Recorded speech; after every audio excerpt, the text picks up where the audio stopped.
Red Bull Racing traverse l'un des moments les plus décisifs de son histoire récente.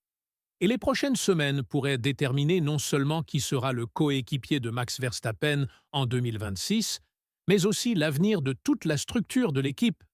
Helmut Marko, conseiller chez Red Bull, vient de lâcher une bombe qui pourrait complètement bouleverser le plateau de la Formule 1 pour la saison prochaine. Selon Marko, les évaluations des pilotes Red Bull commenceront juste après la pause estivale. Et, surprise, tout est encore ouvert pour le deuxième siège aux côtés de Verstappen. Yuki Tsunoda, qui occupe actuellement le siège, vit son pire moment dans la catégorie avec la plus longue série sans points de tout pilote Red Bull dans l'histoire de la Formule 1. Il a disputé 7 courses consécutives sans marquer le moindre point, avec 4 éliminations en Q1 lors des 8 dernières étapes. Ces chiffres sont tout simplement catastrophiques pour quelqu'un qui devrait régulièrement se battre pour les points. Lorsque l'on analyse le contexte actuel de la Formule 1, où McLaren et Ferrari se disputent directement les victoires avec Red Bull, où Mercedes est revenu se battre régulièrement pour les podiums, un pilote qui ne parvient même pas à entrer dans la zone des points représente un énorme problème stratégique. Alors que Verstappen continue de tirer le maximum d'une voiture qui n'est clairement plus dominante, Tsunoda gaspille des occasions précieuses qui pourraient faire la différence dans le championnat des constructeurs. Mais voici le premier rebondissement de cette histoire. Malgré ses résultats catastrophiques, Tsunoda a réussi à terminer à seulement 0,2 de seconde de Verstappen au classement en Hongrie. Une performance qui lui a valu les éloges de Marko et du nouveau directeur de l'équipe, Laurent Mekies. Cette proximité avec le quadruple champion du monde soulève une question fondamentale. Le problème vient-il du pilote ou de la voiture? Et plus important encore, Tsunoda mérite-t-il une seconde chance? La situation se complique encore lorsque l'on examine les autres candidats en lice. Liam Lawson, qui a été remplacé par Tsunoda après le Grand Prix de Chine, a montré des éclairs de vitesse lors de son passage chez Red Bull et est maintenant de retour chez Racing Bulls. Le Néo-Zélandais a fait preuve de régularité dans l'équipe sœur, ce qui pourrait jouer en sa faveur. À ses côtés, le jeune Isaac Hadjar est également évalué comme un successeur potentiel. Le franco-algérien représente la nouvelle génération de talents que Red Bull est en train de développer. 3 pilotes, un siège et une décision qui pourrait définir l'avenir de Red Bull pour les années à venir. Mais Marko a clairement indiqué ce qu'attend l'équipe de celui qui occupera le deuxième siège. Selon lui, celui qui pilotera aux côtés de Max doit cesser d'essayer de le battre. Le pilote choisi doit se concentrer sur le fait de tirer le meilleur de lui-même et de l'équipe. Car selon l'Autrichien de 82 ans, il est actuellement impossible de battre Verstappen. Une déclaration qui ressemble presque à une capitulation anticipée, mais qui révèle également la réalité brutale de la Formule 1 actuelle. Cette philosophie de Red Bull est fascinante et controversée à la fois.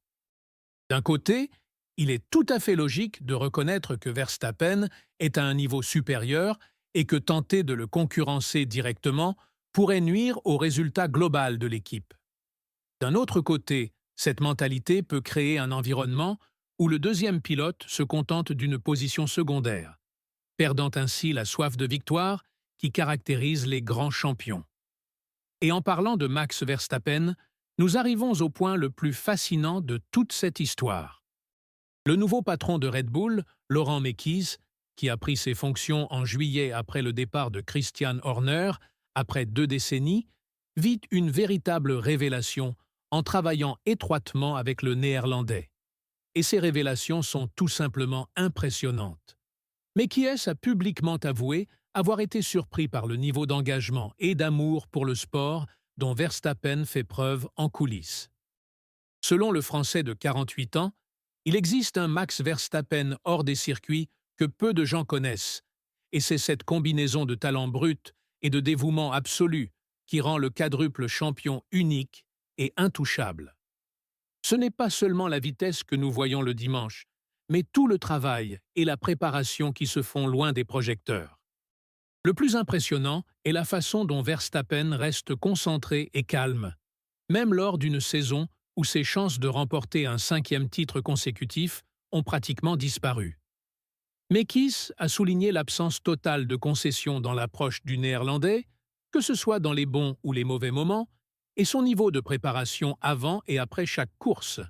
Pour quelqu'un qui a déjà tout gagné en Formule 1, Verstappen continue de travailler comme si c'était sa première saison. Cette révélation de Mekis nous fait comprendre pourquoi trouver le partenaire idéal pour Verstappen a été si difficile. Il ne s'agit pas seulement de trouver quelqu'un de rapide, mais quelqu'un qui partage cette même obsession de la perfection, cette même soif insatiable de s'améliorer constamment. C'est un état d'esprit que peu de pilotes sur la grille possèdent. Et cela explique peut-être pourquoi des noms comme Daniel Ricciardo et Sergio Pérez ont fini par quitter l'équipe.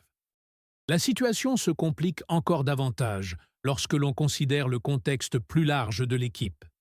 Red Bull s'apprête à faire ses adieux à Honda après les 10 dernières courses de la saison, devenant ainsi son propre fournisseur de moteurs à partir de 2026.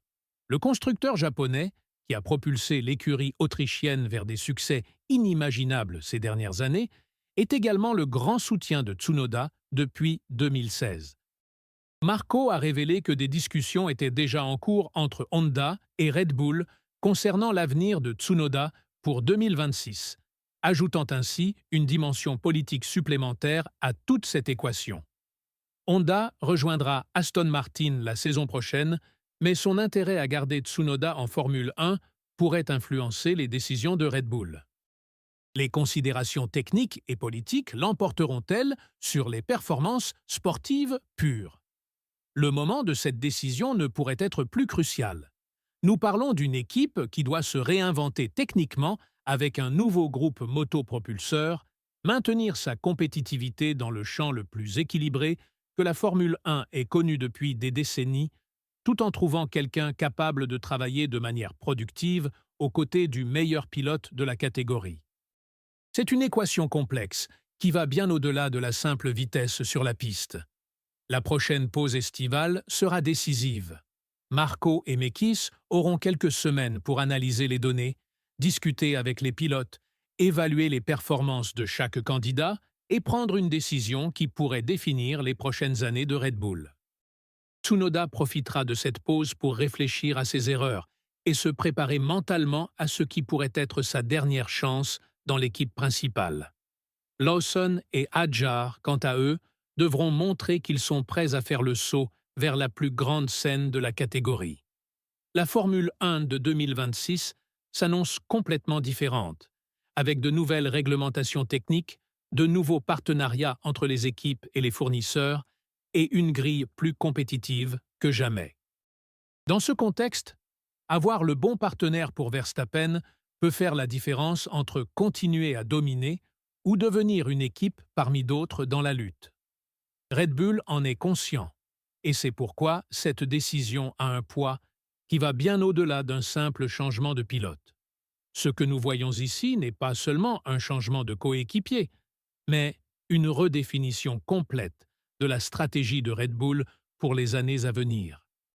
Un choix qui pourrait déterminer si Max Verstappen disposera des outils nécessaires pour remporter d'autres titres ou s'il devra faire face à des années de frustration avec un équipement moins performant. L'été européen n'a jamais été aussi chaud pour les dirigeants de Red Bull Racing.